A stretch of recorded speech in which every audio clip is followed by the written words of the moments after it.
Attaque sans plus tarder avec Thierry Verdel, qui n'est sans doute pas nécessaire de présenter davantage. Merci. Par contre, je ne sais pas si tout le monde te connaît. Toi, tu es Nicolas. Si, je me suis présenté. Je suis Nicolas Eckart, donc d'Université à Grenoble. Merci. Bonsoir à tous. Alors moi, je me suis assis parce que je vais faire une présentation en utilisant Mathematica, donc je vais en même temps vous exposer le problème. Je vais faire les calculs en direct devant vous. Alors en faisant ça, je prends des risques parce que ça m'est arrivé que ça plante de temps en temps. Je vais juste lancer le calcul ici. Voilà, ça marche. Donc c'est un travail que j'ai fait en collaboration avec un étudiant en 3e année à l'école des mines de Nancy qui maintenant travaille dans un bureau d'études en environnement qui s'appelle Ameten et qui est basé à Grenoble. Donc on va parler de fontis. Je vais vous montrer ce que c'est qu'un fontis. Et puis d'une question qui nous a été posée, en fait, c'est de déterminer quelle est la probabilité d'occurrence, ou plutôt quelle est la probabilité qu'un fontis survenant dans une zone impacte un bâtiment quand on ne connaît pas grand-chose sur cette zone. Donc, je vais vous expliquer un peu comment on a essayé d'aborder ce problème.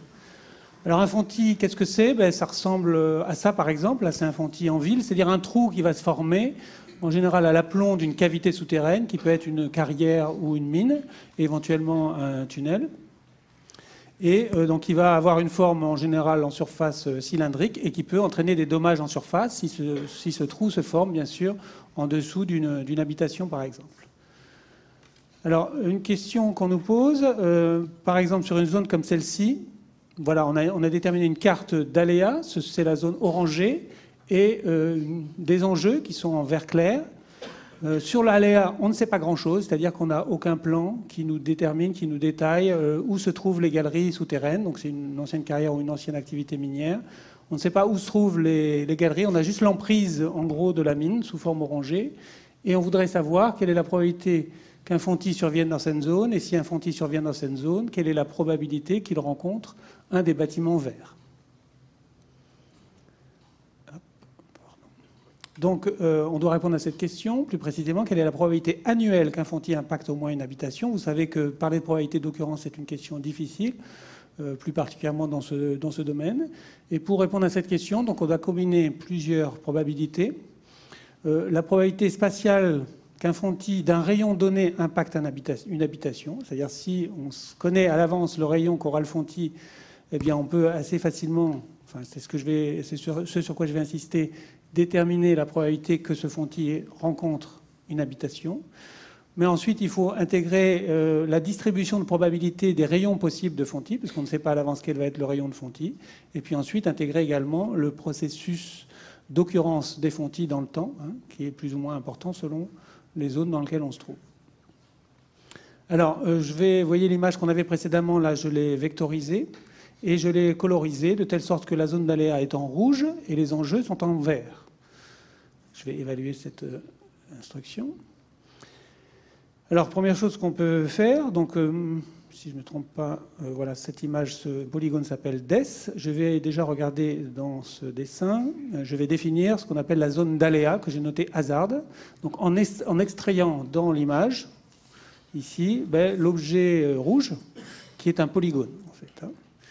Et les maisons, je vais les extraire ici, en extrayant dans l'image les objets qui sont verts. Et vous voyez, il y a un certain nombre de polygones qui représentent les différentes maisons.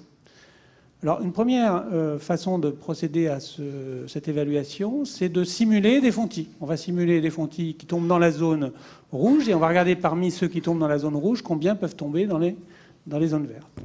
Donc, je vais définir d'abord la limite de la région.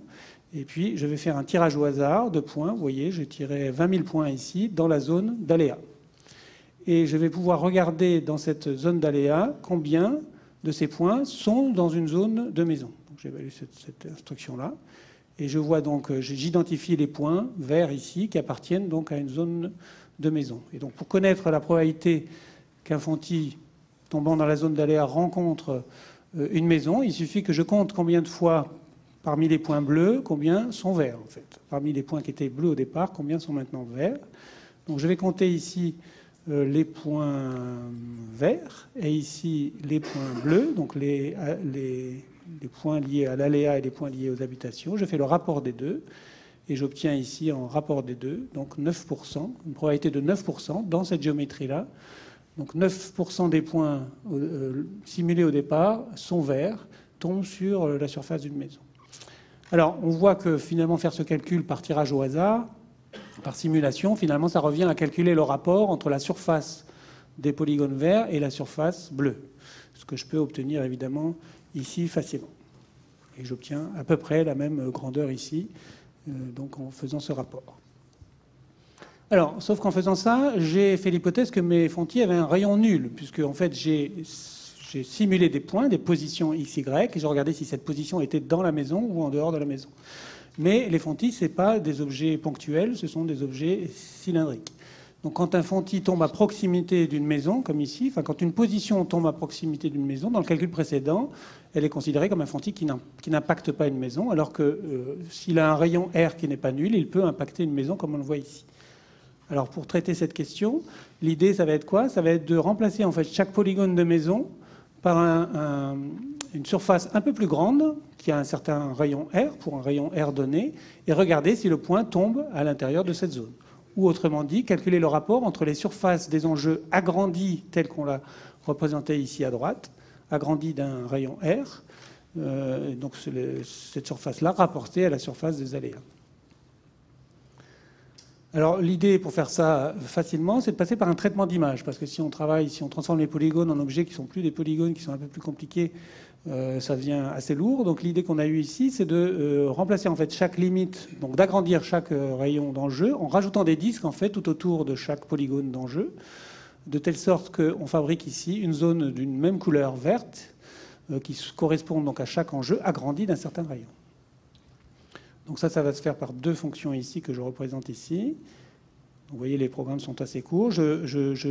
D'abord une fonction qui, pour un segment donné, on va fabriquer une série de disques qui joignent les deux points du segment, comme ici. Et puis je vais utiliser cette fonction pour faire la même chose avec des polygones. Donc là, je prends un exemple d'une des maisons. Je la transforme en polygone agrandi d'un rayon 2. Voilà, ça me fait ça.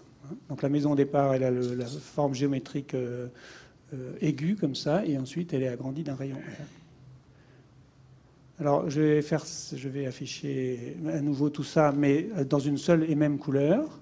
Et pour un rayon R, je vais faire ça pour l'ensemble de mes maisons. Donc ici pour un rayon de 1, et je vais peut-être le faire pour un rayon de 10, on verra peut-être mieux. Vous voyez, les zones sont un peu agrandies. Et donc pour un rayon donné, je dois maintenant calculer le rapport des surfaces des zones vertes sur les zones rouges. Alors, ce que je vais faire ici, en calculant donc en une seule opération les différentes géométries obtenues pour différents rayons ici qui vont de 1 à 20. Et je vais animer ça pour qu'on voit.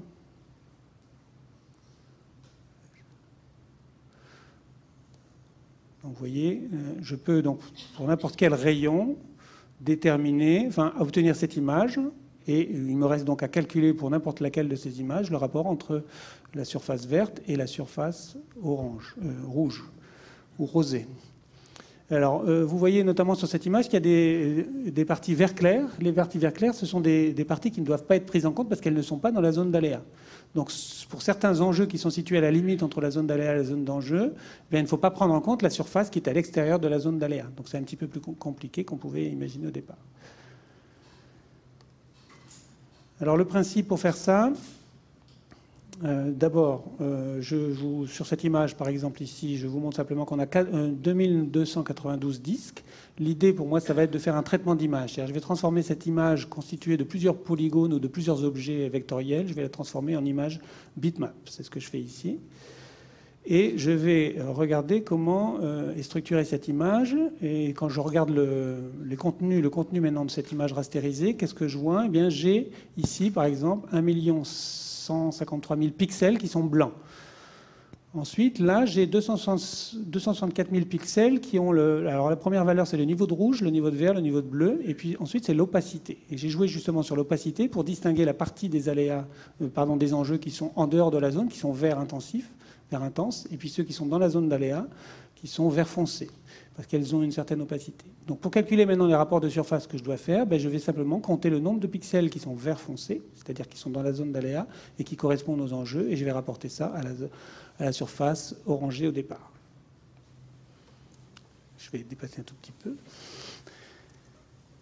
Donc là, j'ai compté les nombres de pixels rouges. Il y en a plusieurs à différents endroits. Il y a des petits défauts dans les limites. Il y a des petits dégradés de rouge qui arrivent. Le nombre de pixels rouges. Et je vais pouvoir donc au total compter le nombre de pixels verts et là faire le rapport. Et je vais retrouver la proportion ici pour cette dimension-là la probabilité finalement d'impact qui est de 26% dans cet exemple. Alors tout ça peut être rassemblé en un seul programme. Vous voyez, tout ce que j'ai fait avant et il est ici dans cette page. Et je vais le mettre en œuvre à nouveau sur l'ensemble. Donc là, en plus, le calcul est parallélisé. Donc Mathematica va lancer les 4 noyaux disponibles sur la machine. Ça va prendre 20 secondes, donc je vais dépasser un tout petit peu. Vous voyez, en bas, ici, on voit les 4 noyaux de Mathematica qui ont été lancés. Ça prend une trentaine de secondes.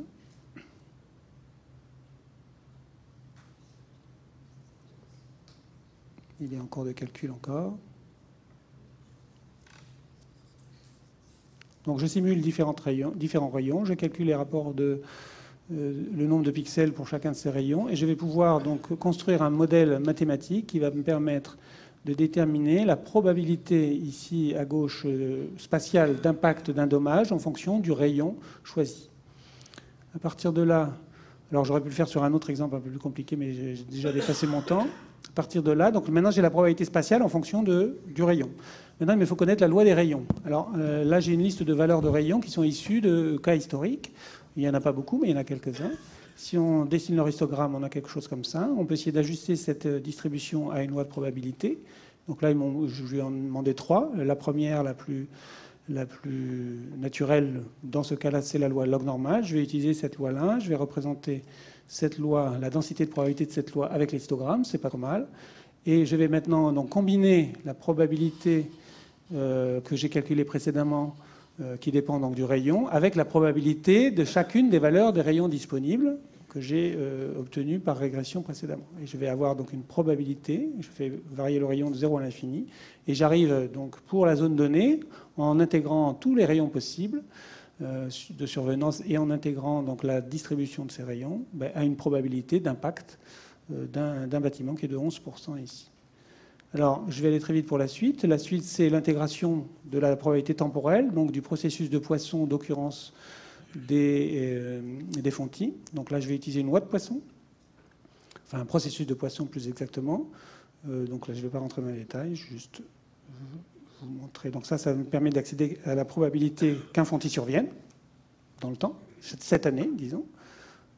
Et donc, si je repars de ma probabilité précédente, et que donc je cherche à calculer la probabilité qu'il y ait n fontis qui surviennent sur une période donnée, c'est cette formule qui me la donne. Ensuite, n fontis survenant dans la zone, quelle est la probabilité que k fontis impacte les bâtiments? Là, j'ai recours à une loi binomiale, c'est la loi binomiale qui me le dit, moyennant une hypothèse simplificatrice. En toute logique, on devrait utiliser une loi hypergéométrique, mais on peut utiliser en première approximation une loi binomiale. Donc, survenant n fontis dans la zone, quelle est la probabilité que l'un des fontis impacte la zone? C'est cette probabilité qui est donnée ici.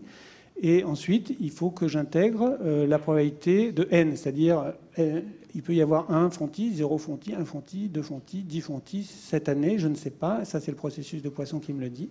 Et je peux l'intégrer ici par le théorème des probabilités totales en intégrant toutes les valeurs possibles de n.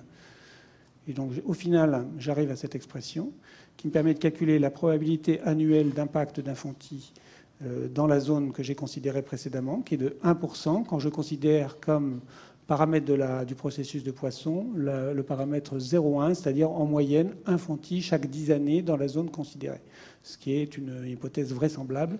Sur l'échelle nationale, c'est à peu près en moyenne un fontis par an. Donc sur une zone très réduite, un chaque 10 ans, c'est même certainement exagéré. Je peux calculer la probabilité d'avoir exactement 2 fontis qui impactent des bâtiments, donc 2 dommages si vous voulez, ou bien la probabilité qu'il y en ait au moins un en faisant ce genre de calcul. Voilà, j'ai dépassé un peu mon temps, mais j'ai pu aller jusqu'au bout de la présentation. Merci.